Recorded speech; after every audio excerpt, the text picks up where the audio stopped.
In a quiet little neighborhood where life moved at a slow and predictable pace, everyone knew each other by name. The streets were lined with neatly trimmed lawns, flower beds bursting with color, and driveways that gleamed under the afternoon sun. Kids rode their bikes up and down the cul-de-sacs while parents chatted over fences or waved hello as they headed to work. It was the kind of place where people felt safe, secure, and part of something bigger, a community. But every neighborhood has its quirks, and this one was no exception. At the heart of it all was the Homeowners Association, or HOA, an organization meant to keep things running smoothly. They held monthly meetings to discuss everything from holiday lights left up too long to whether someone's mailbox needed repainting. Most residents barely paid attention to these discussions, but there was one person who took them very seriously: Karen. Karen wasn't just any member of the HOA. She was the member. She chaired the meetings, sent out weekly emails, reminding neighbors of rules they didn't even know existed, and patrolled the streets like a self-appointed guardian of perfection. Her yard was immaculate, her car always spotless, and her opinions, well, those came without invitation. Whether it was pointing out weeds in someone else's garden or lecturing a new family about parking etiquette, Karen made sure everyone stayed in line, or at least tried to. Living just a few houses down from Karen was Sarah, a single mother of two who worked tirelessly as a nurse at the local hospital. Life wasn't easy for Sarah, but she managed to juggle her responsibilities with grace. Between long shifts at work, helping her kids with homework, and trying to stay on top of household chores, she rarely had time to think about much else. Still, she loved her home and appreciated the sense of belonging the neighborhood gave her. What most people didn't know about Sarah, though, was that she carried her own burdens. A year ago, she'd been diagnosed with a chronic health condition that required careful management. Alongside regular doctor visits and lifestyle changes, she relied on medication prescribed specifically for her treatment. Because of the strict regulations surrounding her prescription, the medication had to be delivered directly to her home once a week. There were no exceptions. It was court-ordered, meaning failure to receive it could lead to serious legal trouble. 2. Make matters more complicated, Sarah often wasn't home when the deliveries arrived. Her schedule as a nurse meant unpredictable hours, so she'd arranged for the courier service to leave the packages near her front door if she wasn't available. This system worked perfectly fine for months. Each week the package would arrive safely, and Sarah would retrieve it when she got back. But lately something, or rather someone, had started interfering with her routine. That someone was Karen. Over the past few weeks, Sarah noticed small signs that Karen had begun taking issue with her deliveries. First, there was a note taped to her door saying, "Please don't leave boxes here, it looks messy." Then came an email from the HOA reminding residents not to clutter their porches with unnecessary items. Sarah shrugged it off at first, assuming Karen was simply being overly particular. After all, what harm could a harmless cardboard box do? But Karen wasn't satisfied with leaving passive-aggressive notes. One evening, as Sarah pulled into her driveway after yet another exhausting day at the hospital, she saw Karen standing near her porch, arms crossed, glaring at the delivery box sitting innocently by the door. "You really need to do something about this," Karen said sharply before Sarah even had a chance to step out of her car. "It's unsightly, and it sets a bad example for the neighborhood." Sarah blinked, taken aback. "It's my medication," she explained calmly, hoping Karen would understand. "I have to get it delivered because of my health condition." Karen raised an eyebrow skeptically. "Can't you pick it up yourself? Or have it sent somewhere else?" "It's not that simple," Sarah replied, doing her best to stay patient. "This is how my doctor set it up. I don't have a choice." "Well, maybe you should figure something out," Karen snapped, turning on her heel and walking away. "We can't have random boxes lying around ruining the look of the street." Sarah sighed deeply, shaking her head as she picked up the package and went inside. She hoped Karen would drop the matter, but deep down, she couldn't shake the feeling that this was only the beginning. Little did she know, Karen's interference was about to escalate in ways neither of them could have imagined. The next few days passed uneventfully, but Sarah couldn't help glancing out her window whenever She heard footsteps outside. Was Karen watching her, waiting for another opportunity to criticize? The thought gnawed at her, adding unnecessary stress to an already overwhelming life. And then, one fateful afternoon, everything changed. Sarah returned home after a grueling shift at the hospital, eager to unwind and spend some quality time with her kids. As she approached her house, she immediately noticed something was off. The familiar white box that usually sat neatly by her front door was nowhere to be found. Confused and growing increasingly anxious, she checked her phone for updates from the delivery service. According to the tracking information, the package had been successfully delivered hours earlier. Panic began to creep in as Sarah scanned the area. Where could it be? Had someone stolen it? Or worse, had Karen done something drastic? Determined to find answers, Sarah decided to investigate further. She walked around the side of her house, peeking over her backyard fence. And there, lying carelessly in the grass, was the package. Her stomach dropped as she realized what must have happened. Grabbing the box, Sarah stormed toward Karen's house, her mind racing with anger and frustration. This wasn't just any delivery. It was her lifeline, her court-ordered medication. Without it, her health could suffer serious consequences. How dare Karen interfere with something so crucial? When Karen opened the door, she didn't seem surprised to see Sarah standing there, holding the damaged package. In fact, she looked almost smug. "Oh, good, you found it," Karen said casually, as if tossing someone's vital medication over a fence was completely normal behavior. "Found it?" Sarah repeated, incredulous. "You threw it over my fence. Do you have any idea what's inside this?" Karen shrugged, unfazed. "It looked like trash. I figured you wouldn't want it sitting out there making the neighborhood look bad." Sarah stared at her, speechless for a moment. How could anyone be so reckless, so dismissive of another person's needs? Taking a deep breath, she tried to explain. "This isn't trash, it's my medication I need to survive. You can't just toss it aside like it doesn't matter." Karen rolled her eyes. "That's not my problem. You should have been here to get it yourself." Those words hit Sarah like a punch to the gut. Not only had Karen disregarded her health, but she also refused to take responsibility for her actions. The audacity of it all left Sarah reeling. She knew right then that this wasn't going to end quietly. Something had to be done. As she walked back to her house, clutching the package tightly, Sarah felt a mix of emotions swirling inside her. Anger, fear, disbelief. She couldn't let this slide. For her sake and for the sake of others who might fall victim to Karen's reckless behavior, she needed to stand up and fight back. Sarah's decision to take action against Karen wasn't made lightly. She knew the road ahead would be challenging, but she also understood that staying silent would only allow similar incidents to happen again, whether to her or someone else. With a deep breath and determination in her heart, she began preparing for what lay ahead. This wasn't just about holding Karen accountable anymore. It was about setting an example, showing others that no matter how small or seemingly insignificant an issue might seem, standing up for yourself is always worth it. After leaving the police station, Sarah felt a mix of emotions, relief that authorities were taking her seriously, but also anxiety about what might come next. She went home and spent hours researching laws related to tampering with prescription medications.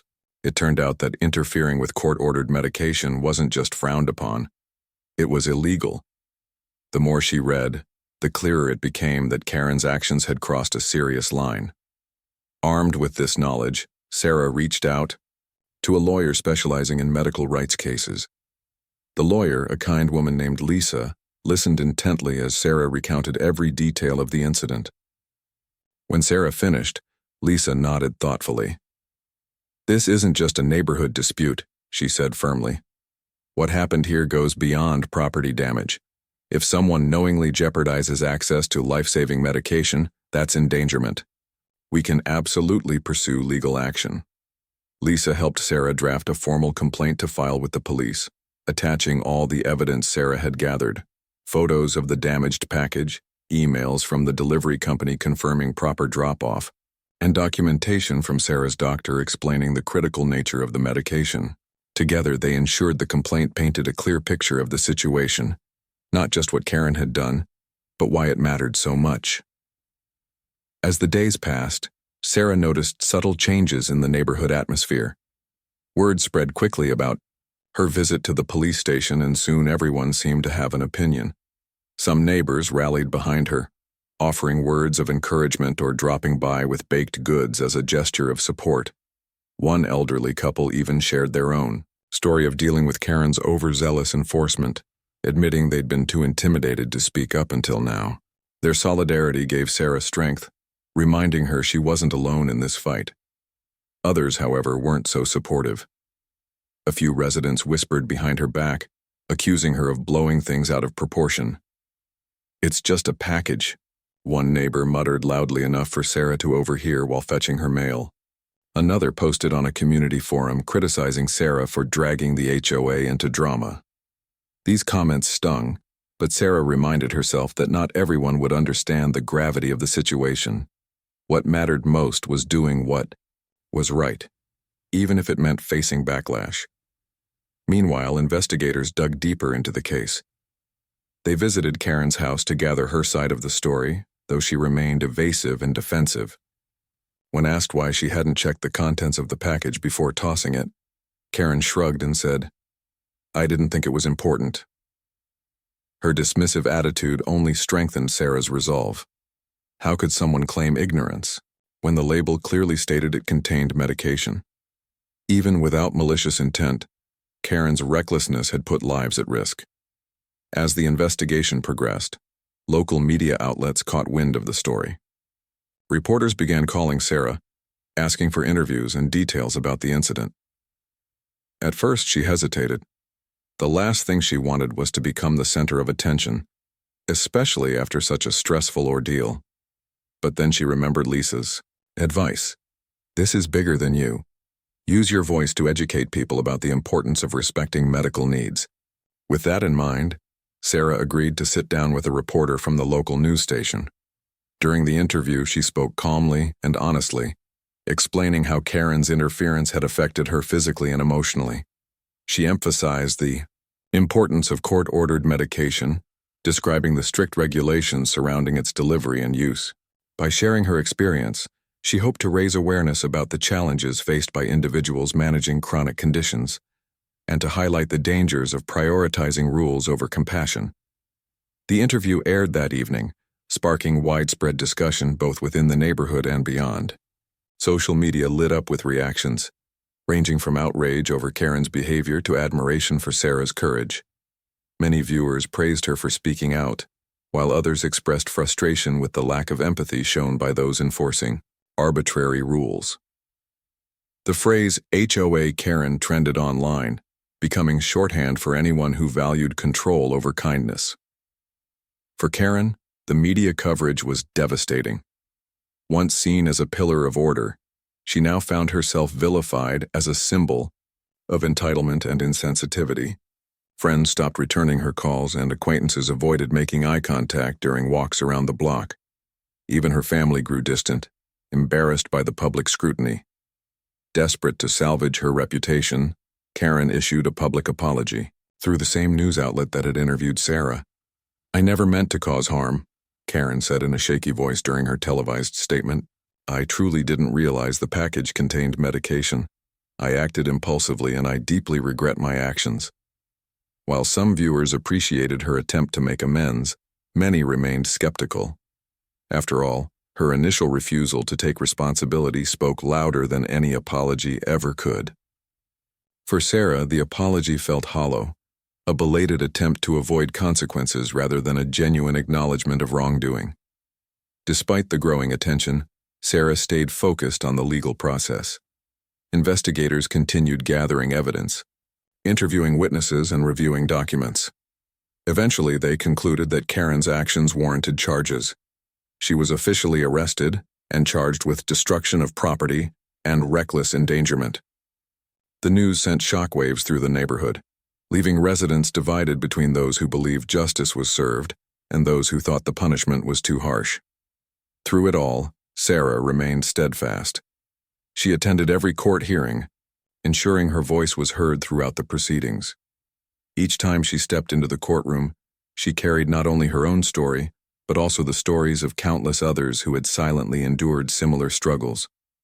Whether it was battling uncooperative insurance companies, navigating inaccessible healthcare systems, or dealing with judgmental neighbors, Sarah understood that her fight represented something larger than herself. Outside the courtroom, life in the neighborhood began to shift. The HOA meetings, once dominated by Karen's rigid enforcement, took on a different tone. Members started discussing ways to foster a more compassionate and inclusive environment, focusing less on trivial infractions and more on building genuine connections among residents.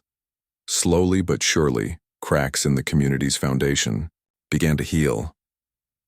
For Sarah, the journey was far from easy, but it was worth it. Every step forward brought her closer to reclaiming her peace of mind and ensuring that others wouldn't face the same challenges she had.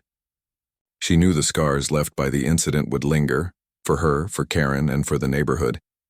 But she also knew that growth often comes from pain, and in standing up for herself, she had planted seeds of change that would continue to grow long after the headlines faded away. The fallout from Karen's arrest rippled through the neighborhood like a storm, leaving no one untouched. What had once been a quiet, predictable community now buzzed with tension and whispered conversations. Neighbors who had previously gone about their days without much thought were suddenly forced to confront uncomfortable truths about themselves, their values, and the kind of environment they wanted to live in. For some, the incident served as a wake-up call, a reminder that rigid adherence to rules often comes at the expense of empathy and human connection. For others, it only deepened existing divisions, sparking debates that simmered for weeks. Karen's life unraveled almost overnight. Once seen as the epitome of order and authority, she became a pariah, her name synonymous with overreach and insensitivity. The media coverage didn't help matters. Every article, TV segment, and social media post painted her as the villain of the story. Even those who initially defended her began to distance themselves, unwilling to be associated with someone embroiled in such controversy. Her house, once the picture of perfection, now seemed lonely and isolated, its carefully manicured lawn doing little to mask the turmoil inside. At first, Karen tried to downplay the situation, insisting she'd done nothing wrong. But as the legal process unfolded, reality set in. Facing charges of destruction of property and reckless endangerment, she was required to appear in court multiple times, each visit chipping away at her confidence. Her lawyer urged her to plead guilty and seek leniency, arguing that taking responsibility might mitigate the consequences. Reluctantly, Karen agreed, though her public apology during sentencing felt more like damage control than genuine remorse. "I made a mistake," she said, her voice trembling as she addressed the judge. "I acted without thinking, and I deeply regret the harm I caused. I hope someday people can forgive me." While the apology earned her a reduced sentence, community service, and mandatory counseling, it did little to repair her fractured relationships. Friends stopped inviting her to gatherings, and even casual acquaintances avoided her at the grocery store. At HOA meetings, which she still attended out of habit, she sat quietly in the back, avoiding eye contact and speaking only when directly addressed. The woman who had once dominated discussions with her opinions now faded into the background, her influence all but erased. For Sarah, watching Karen's downfall was bittersweet. On one hand, she felt vindicated knowing that justice had been served. The legal process validated her decision to speak up and reinforced the importance of holding people accountable for their actions. On the other hand, she couldn't ignore the sadness that lingered beneath the surface. This wasn't how she imagined things turning out. She never wanted to see anyone humiliated or ostracized, not even Karen. Still, she reminded herself that this wasn't just about personal grievances. It was about sending a message that compassion should always outweigh control. As the dust settled, Sarah found herself grappling with newfound attention. Local news outlets continued covering the story, framing her as a symbol of resilience and advocacy. Strangers reached out to share their own experiences, thanking her for shining a light on issues they had long struggled with in silence. Some offered words of encouragement, while others sought advice on navigating similar conflicts. It was overwhelming at times, but Sarah embraced the opportunity to make a difference. She began volunteering with patient advocacy groups, using her platform to educate others about the challenges faced by individuals managing chronic conditions. Her involvement extended beyond advocacy work. Inspired by the support she received from neighbors, Sarah organized a series of community events aimed at fostering connection and understanding. There were potluck dinners where residents could mingle and get to know each other better, workshops on conflict resolution, and even a neighborhood cleanup day that brought everyone together for a common cause. Slowly but surely, the atmosphere in the community shifted. Conversations became less guarded, smiles more genuine, and interactions warmer. Not everyone welcomed the changes, however. A small but vocal group of residents remained critical of Sarah's actions, accusing her of stirring up unnecessary drama. They argued that the HOA's original purpose, to maintain order and uphold property values, had been undermined by the focus on emotional appeals and personal stories.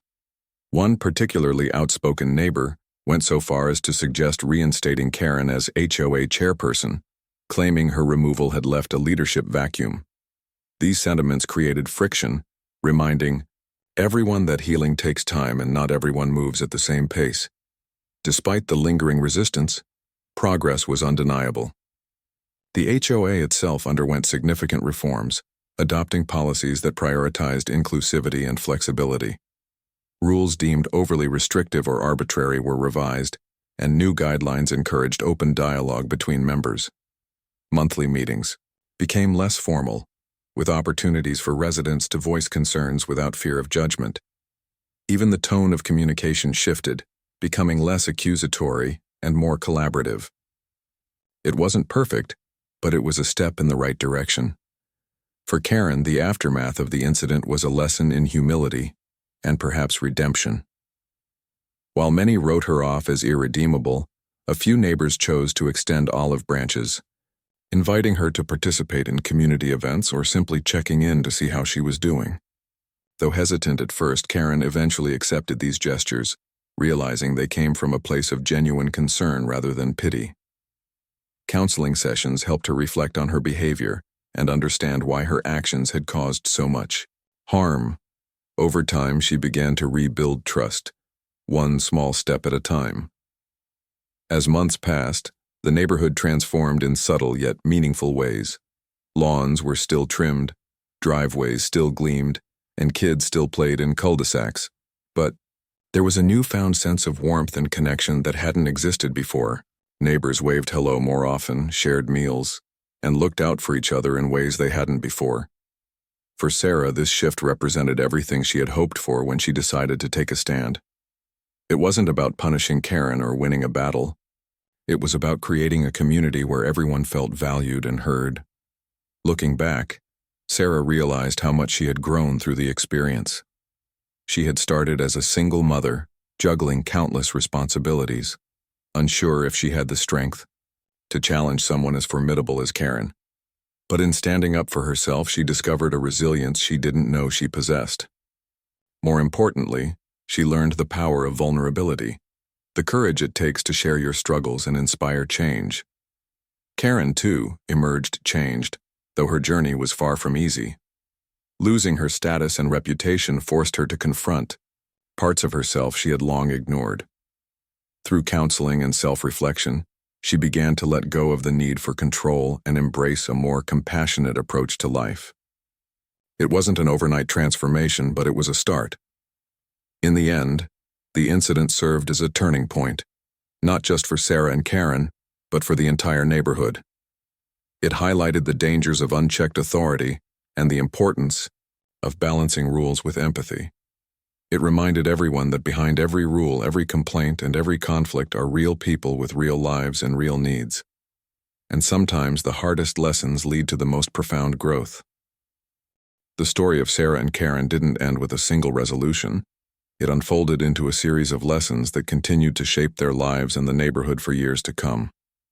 What started as a conflict over a package became something much bigger, a catalyst for change, reflection, and growth.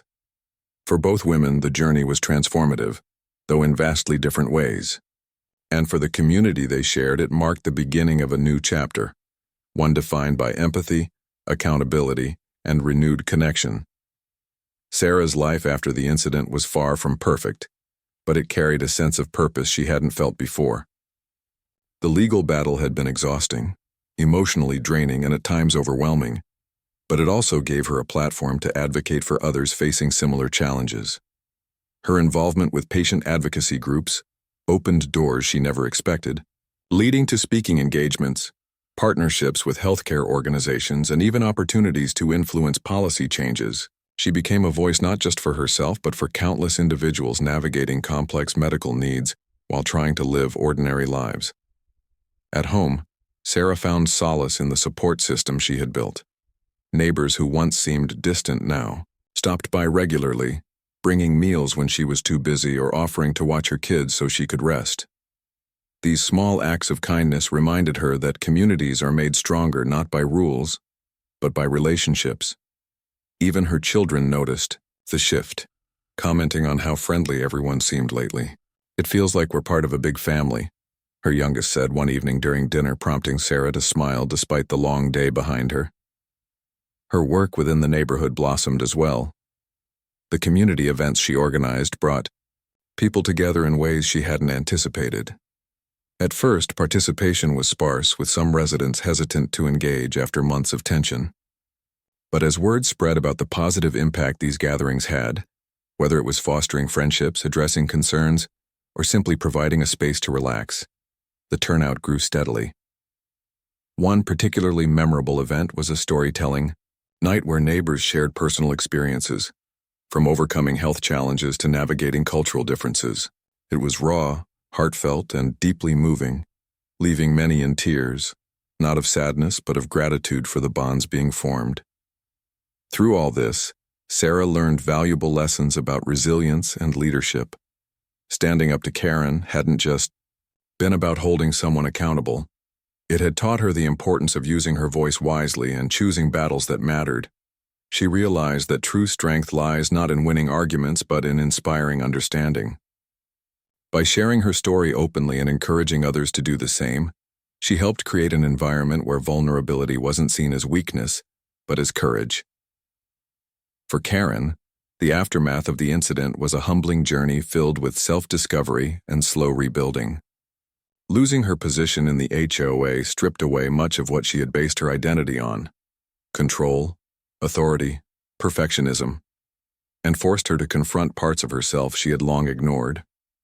Counseling sessions became a lifeline, helping her unpack why she had clung so tightly to rules and order. Through therapy, she began to see how her need for control stemmed from insecurities and fears of inadequacy. Letting go of those patterns wasn't easy, but it allowed her to reconnect with her humanity. Karen's efforts to rebuild trust were met with mixed reactions. Some neighbors remained wary, unwilling to forgive or forget the damage caused by her actions. Others, however, saw her attempts at redemption as genuine and chose to give her a second chance. A turning point came when she volunteered to help organize one of Sarah's community events, a cleanup day aimed at beautifying the neighborhood park. Armed with gloves and garbage bags, Karen worked alongside former critics, engaging in conversations that gradually softened tensions. Though awkward at first, these interactions planted seeds of reconciliation. Over time, Karen adopted a quieter, more introspective role in the community. She no longer sought to enforce rules or dictate standards, but instead focused on listening and lending a hand where needed. When new residents moved in, unsure of how things worked, Karen introduced herself warmly and offered assistance without judgment.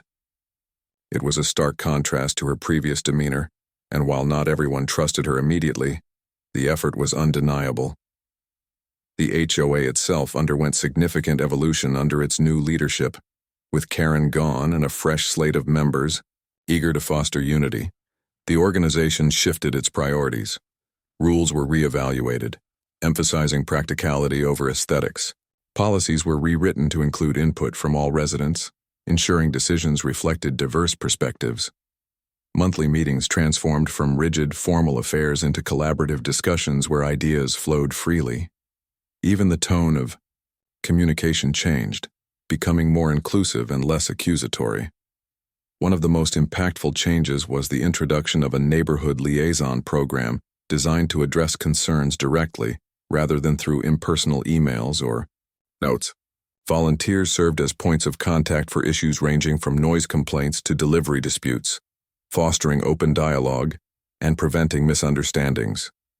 This initiative proved especially effective in avoiding conflicts like the one between Sarah and Karen, proving that proactive measures can make all the difference. As the community healed, its members reflected on the broader implications of the incident.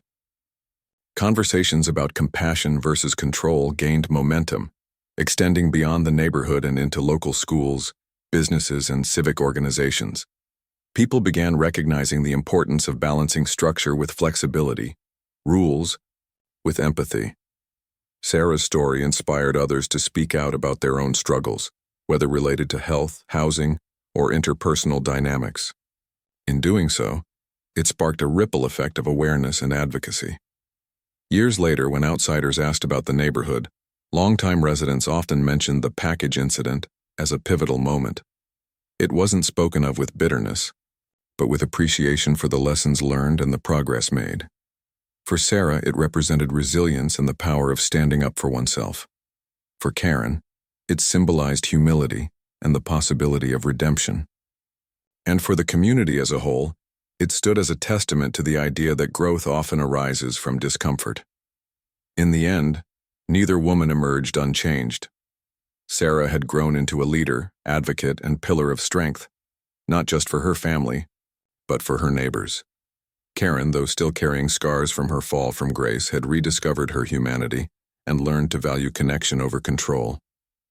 Together, they embodied the complexities of human nature, the capacity for both harm and healing, conflict and resolution. Their story served as a reminder that communities are living, breathing entities shaped by the actions and attitudes of those within them. Rules may provide structure, but empathy gives life. Accountability is essential, but forgiveness allows for renewal.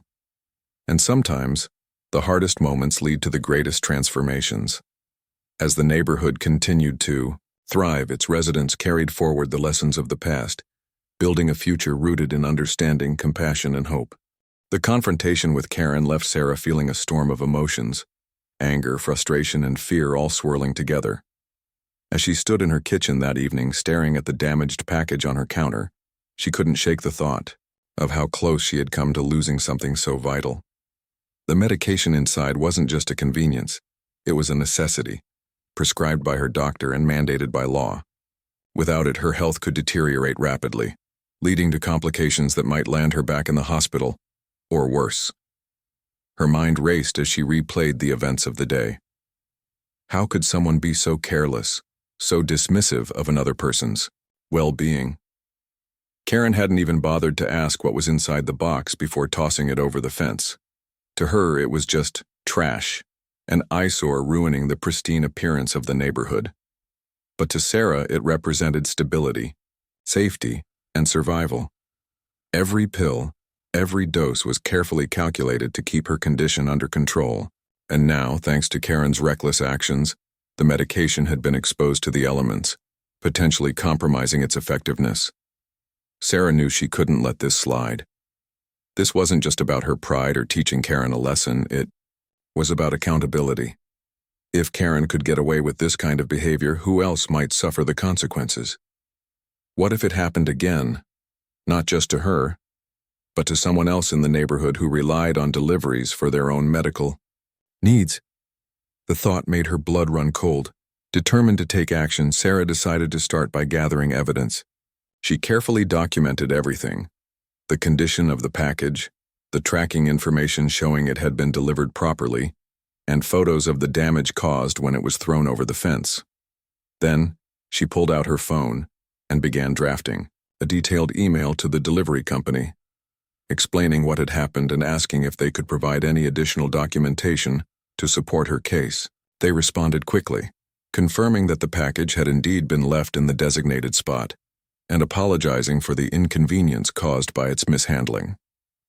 With the delivery company's confirmation in hand, Sarah turned her attention to the next step, consulting professionals who could help her navigate the situation. First, she called her doctor, explaining the incident and expressing her concerns about whether the medication was still safe to use. Her doctor listened patiently, then advised her to inspect the contents thoroughly and report any signs of tampering or spoilage. Fortunately, the pills appeared intact, though Sarah couldn't shake the lingering worry that they might not work as intended. Next, Sarah reached out to a lawyer friend from work, hoping to get some legal advice. After hearing the details of the story, her friend explained that Karen's actions could potentially qualify as criminal behavior. If she knowingly interfered with your court-ordered medication, that's a serious offense, the lawyer said.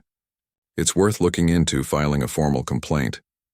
Encouraged by this guidance, Sarah decided to take her case to the local police department. She gathered all the evidence she'd collected, the photos, the emails, and her medical documentation, and headed to the station the following morning. When she arrived, she was nervous but resolute. She explained the situation clearly, emphasizing the importance of the medication and the potential danger Karen's interference posed to her health. At first, the officers seemed hesitant, unsure whether this qualified as a criminal matter. But Sarah persisted, calmly outlining why Karen's actions went beyond mere annoyance and crossed into dangerous territory. As the officers reviewed her evidence, their expressions shifted from skepticism to concern. One of them nodded slowly, saying, "This isn't just about a package being moved. If what you're saying is true, this person knowingly jeopardized your access to critical medication. That's not okay." By the end of the meeting, the police agreed to investigate further. They assured Sarah that they would reach out to Karen to gather her side of the story, and if the evidence supported Sarah's claims, charges could be filed. Leaving the station, Sarah felt a mix of relief and apprehension. On one hand, she was glad that someone finally took her seriously. On the other hand, she knew this was only the beginning of what promised to be a long and complicated process. Word of the incident spread quickly through the neighborhood. Neighbors who had witnessed the confrontation between Sarah and Karen whispered among themselves, divided in their opinions.